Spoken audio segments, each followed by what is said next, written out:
Hey everyone, welcome to this computer visual guide on network policy in Kubernetes. Today we are diving deep to understand how you can control traffic between your pods with a real example and step-by-step explanation. So let's get started. Our today's goal is simple. We want to restrict access to our database pod so that only the API pod can talk to the pod 3306, which is standard MySQL pod. At the same time, pod like the web pod should not have restrictions. They shouldn't communicate freely. This setup improves security by protecting sensitive services like your database. First, let's understand the default. Kubernetes by default allow all traffic between pods. This means if you spin up a multiple pods, they can all talk to each other without any restrictions. While this make a network easy, it's a security risk, especially when you have a sensitive pod like database that shouldn't be accessible to everyone. Enter the network policy. A network policy is a Kubernetes resource that lets you control the traffic between pod you can specify. Ingress rules, which control incoming traffics to the pod, and agreed rules, which control outgoing traffics from the pod. This policy uses labels and selectors to identify which pods the rules apply to. Labels are the key to target pod in network policy. Labels are the key value pair that helps Kubernetes identify and select pod. Here, you mark the database pod with the app::db and the API pod with the app::API. This targeting is essential because network policy uses this label to target specific pod. Without these labels, your network policy won't know which pod to apply to. You can label your pod manually with the command line like this way. In this, kubectl label pod means apply a label to a pod, and db pod and API pod are the pod name. App equals to db and app equals to API assigns the labels. Without this step, network policy won't know which pod to apply the rules. Now, let's create the network policy called db policy that restricts access to a database pod. Here is the first part of the YAML. This starts the creating the network policy.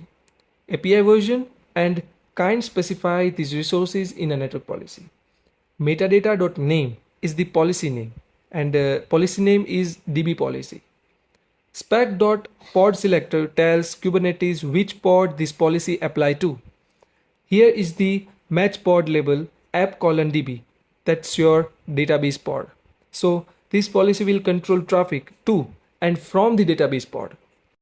Next we add the Ingress rules to allow traffic only from the API pod on the pod 3306. Here we have a policy type Ingress. Means this policy control incoming traffics on the DB pod. The Ingress block defines the rules for incoming connections. From specific which pod are allowed to send traffic. Here, only pod with the label API are allowed. Pods limits the traffic to TCP pod 3306, which is the MySQL default database pod. So only API pod are connected to the DB pod MySQL pod. All other are blocked. Let me break down the YAML for you. podSelector targets the DB pod. Policy type says we are controlling incoming traffics. The from field allows traffic only from the pod which has a label API. The pod selector limits the TCP pod 3306, your MySQL pods. This way, everything else is blocked automatically. What if your API pod are in the different namespace? No worry, you can combine namespaceSelector with the pod selector like this. When your API pod are in the different namespace, you must specify both namespace and pod labels. NamespaceSelector pick namespace with the label backend which is inside the team. Inside those namespace, podSelector pick pod with app::API. Only API pod in the namespace label backend which is inside the team will be allowed to access DB pod. This adds a layer of control based on the namespace, which is useful in multi-team or multi-project clusters. What if you want to allow traffic from an external source like backup servers? So you can use ipBlock in your Ingress rules like this. ipBlock let you specify allow IPs. Here this IP means only this single IP is allowed.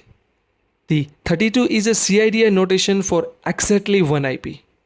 These allow trusted external source to access your pod while blocking others. A quick note about ipBlock. You can also specify exceptions if you want to block certain IPs using the accept field inside the ipBlock. It gives you fine-grained control over allowed IPs. You can create complex rules by combining selectors with the AND logic, means all selector must match. For OR logic, simple add multiple from entries. Kubernetes treat each from as a OR operations. These let you build flexible and powerful network policies. Up until now, we controlled incoming traffics. What about outgoing traffics? That's where egress rules are for. For example, if your database pod need to perform DNS lookup, you might allow it to talk to Google DNS servers like this. This is an egress rule. Controlled outgoing traffic from your pod.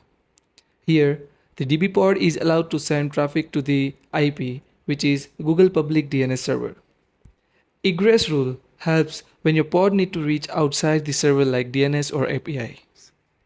To wrap it up, here are some tips. Start with good labeling. It's the heart of the network policies. Applying a network policy default to denying all traffic are not exactly allowed. Always test your policy in a strategic environment before production. Be careful when using ipBlock for external traffic. It's powerful, but you can open your cluster if misused. Remember, Kubernetes let all pod talk by default. Network policy give you control to restrict traffic. Today, you learn how to block access to sensitive pods like your database. Allow access only for specific pod or namespace. Allowed trusted external IPs. Control outgoing traffic too. Thanks for watching. Don't forget to like, subscribe and hit the bell button for more Kubernetes tutorial. See you in next time.